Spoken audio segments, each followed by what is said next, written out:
High বন্ধুরা, এই যে দেখো মহারাষ্ট্রে পাওয়া যায় জোয়ার বাজরা বলে একে।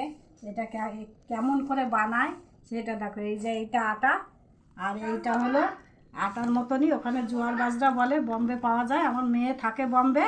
মেয়েকে বলেছি, আমরা ওখানে ছিলাম, খেতে ভালোই লাগে। বললাম ওকে তুই নিয়ে আয় কিছুটা। এবার এনে দেখো এই যে বানাচ্ছি, দেখো কেমন করে বানায়।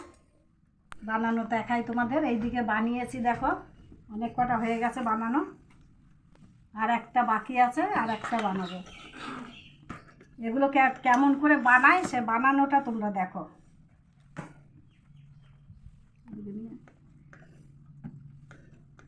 এমন করে এটাকে এরম করে ছেনতে হয়, এরম করে ছেনে তারপরে ওটাকে হাতে থাপাতে হয়। কেমন করে থাপাই দেখো, তোমাকে দেখাই। আমরা বোম্বে ছিলাম, তাই জন্য এটা শিখেছিলাম ওখানে বানানো, কেননা ওখানের লোকে এইসব খায় তো। আমরা খেতে খেতে আমাদেরও ভালো লাগতো, কিন্তু নতুন যারা খাবে সেটা তাদের ভালো লাগবে না।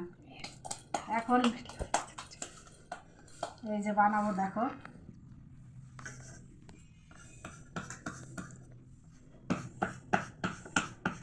দেখতে থাকো তোমরা আর আমি বানাতে থাকি।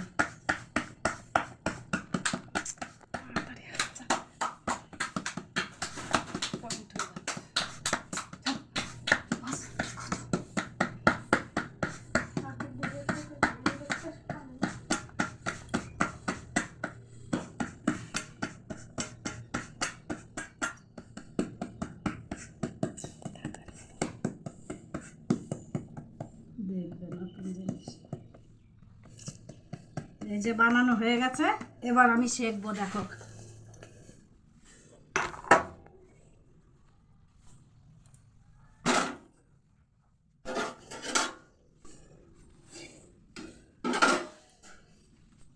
এটাকে আবার রুটির মতো তাওয়াতে দিয়ে এটাকে আবার জল দিতে হয়।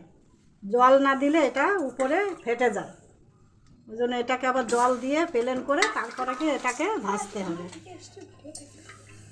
এটা মাংস দিয়ে খুব ভালো লাগে। কারা কারা চেনো জানিও। সবাই তো চিনবে না। জোয়ার বাজরা নাম সবাই শুনেছো, কিন্তু জিনিসটা তো এখানে আমাদের এখানে খাওয়া নেই, ওই জন্য কেউ চিনবে না। এই যে এরকম করে দিলাম, এবার এটাকে ভাজবো। ভাজ করে দিয়ে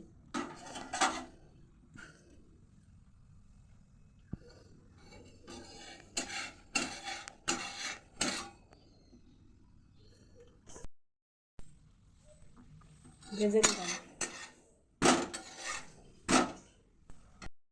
ফুলেছে দেখো, সুন্দরভাবে ফুলে গেছে। এটা কিন্তু হাতে থাপানো, লুচির মতো ফুলেছে, কি সুন্দর। এটা হাতে থাপিয়ে করতে হয়। এই যে হয়ে গেছে, রাখছি। সব ফুলে গেছে।